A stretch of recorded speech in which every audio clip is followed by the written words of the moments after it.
அந்த கதை முடிந்த கதை, எந்தன் மனம் மறந்த கதை.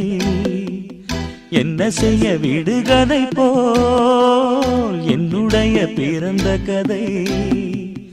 காலங்கள் தான் போன பின்னும் காயங்கள் ஆறவில்லை, வேதனை தீரவில்லை. சொல்லிவிடு வெள்ளி நிலவே